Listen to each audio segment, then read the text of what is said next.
Welcome back to Atlanta and Company on this fabulous Friday. I'm Christine Pilar. It's so great to be with you. Earlier this week, we asked you, the viewers, to send in your legal questions for the attorneys at Hait, Eichelzer, and Kuhn. We received questions about bankruptcy, divorce, and creditors. This morning, Alex Hait is here to answer those questions. And please don't forget, you can text HELAW, H-E-L-A-W, to 25543 right now with questions or to speak to an attorney. Hello, Alex. Great to have you on the show. Thank you so much. Great to be here. All right, well, let's dive right in. We have some great questions from the viewers, as always. Christina from Conyers writes, I ended a relationship and now I have to file Chapter 7. My ex doesn't want the bankruptcy to affect his credit. We bought a house and have 2 car payments and 1 credit card together. I want to keep the house and 1 car. He is keeping the other car and the credit card. How do I put that in the bankruptcy? It seems complicated. It can be, but it doesn't have to be. The viewer said they wanted to do a Chapter 7, and based on their situation, that may be what they have to do, but they also may be eligible for a Chapter 13. In a bankruptcy, if you owe money on what's called a secured debt, you don't have to give that debt up.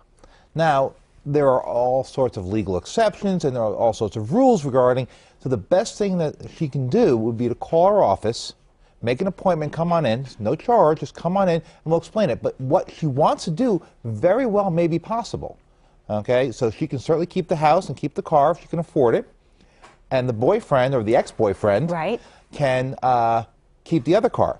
Now, one thing else to think about, they're not husband and wife. Right, I was just going to ask you that. And that's the thing. In our society now, with people living together more and more, I think they said like 50 or 60% of married couples now live together before they get married. It's possible to have joint debts when you're not married. Right. You know, some things that people never think about. Sure. See, when you're married, the law provides what to do with debts and assets when you get divorced. When you're not married, this is something you have to think about before. Sure. You hate to think about breaking up. I know, but you have to. Right. You have to protect yourself. Right, so do a contract. Okay. You know, it's almost like a prenuptial agreement before you get together. Okay, I know. It's not romantic, it's not pretty, guys, but do it so you don't get into these types of binds and situations. So, excellent advice. All right, Edward from Atlanta writes, I've been separated from my wife for over 8 years, but we are still married. I live in one state, she lives in another. I need to dissolve this marriage, but she's not willing to do anything to assist in the process. I walked away from the house that we own, and I'm planning on giving it to her straight out. However, there is still a mortgage debt on it, and she claims her credit is not good enough to get it solely in her name. Do we absolutely have to split the house? Can we continue on the path of getting divorced, yet own the home together? Wow, again, complicated. Well, excellent question. And just like the prior question was about a boyfriend and girlfriend who owned a house together, well, why couldn't a divorced couple continue to own a house together? And Georgia is a very interesting state. We don't have guidelines or rules regarding property division. We are what's called an equitable division state. And Georgia, for the most part, allows people to be adults. In other words, if you guys want to get together and divide your assets and debts in how you want to do it, Georgia will let you do it. But the viewer made one point, that the wife is not willing to assist in the process. How do you get around that? Or what do you do? Well, that's the thing. So long as he has been in Georgia for the requisite amount of time, and in Georgia the waiting period is 6 months, Georgia will give a divorce to its citizens. Georgia does not care where the wife is, or where the property is, or where the assets or debts are. They will give the divorce. Now, there's all sorts of other issues. In other words, if the house is in the other state, Georgia may not have jurisdiction to do it. Sure. And so, once again, give us a call. Right. There's no obligation. There's no charge. Come on in. We'll be glad to sit down with you, go over the facts of your specific case, and we'll let you know whether or not they can do it. Right. Okay. Great advice. And then Kim from Norcross wants to know, if I'm being threatened with a lawsuit for credit card debt that I owe and have no funds for an attorney, what do I do? Oh, boy. Big decision to make. You know, Georgia, again, is a very creditor-friendly state. They can garnish your bank accounts for up to 25%. Sorry, they can take the entire bank account, but they can garnish your wages. In other words, if you're working, let's say you're right out of college, right out of high school, and you're just working either as a waitress or as, you know, Walmart or whatever, and you're getting $300-400 a week as your entire check, How would you like to see a garnishment take 100 or 150 I can't imagine. out? All of a sudden, you can't make your rent.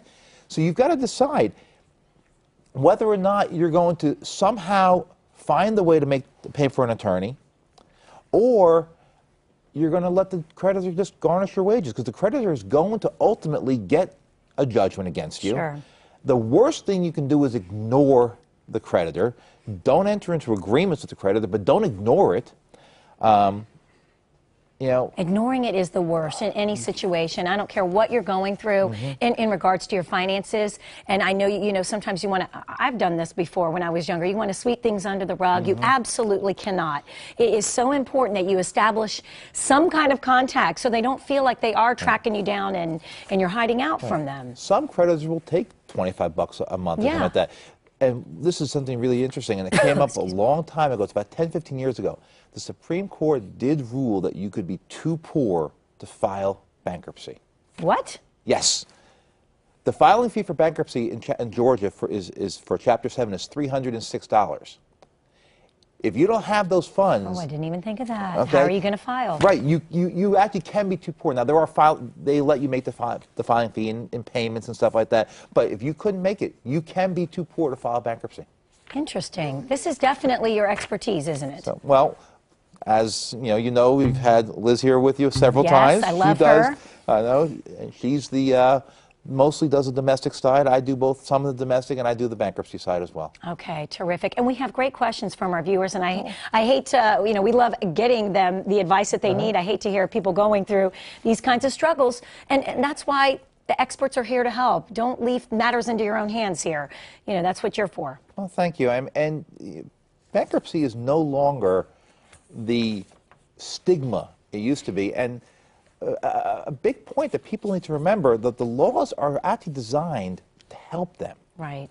Whether it be Chapter 7 or Chapter 13, I mean, with the mortgage crash that happened, you know, over the last 4 or 5 years, people with first and second mortgages really need to call. Right. Because, I don't know if you realize it, you are allowed to what's called strip, get rid of that second mortgage and not owe anything on it. Okay. There's ways to do it. All right. So they have to call. No, it's so good. Like I said, I tell Elizabeth all the time, we need to have an hour with you guys. Let's work on that. If you have a question or you would like to speak with one of the attorneys at Hait, Eichelzer and Kuhn, please text HE-LAW to 25543, and someone from their office will get back with you. And for more information about Hait, Eichelzer and Kuhn, log on to their website. It's he-law.com, and they will give you a call, 770-517-0045.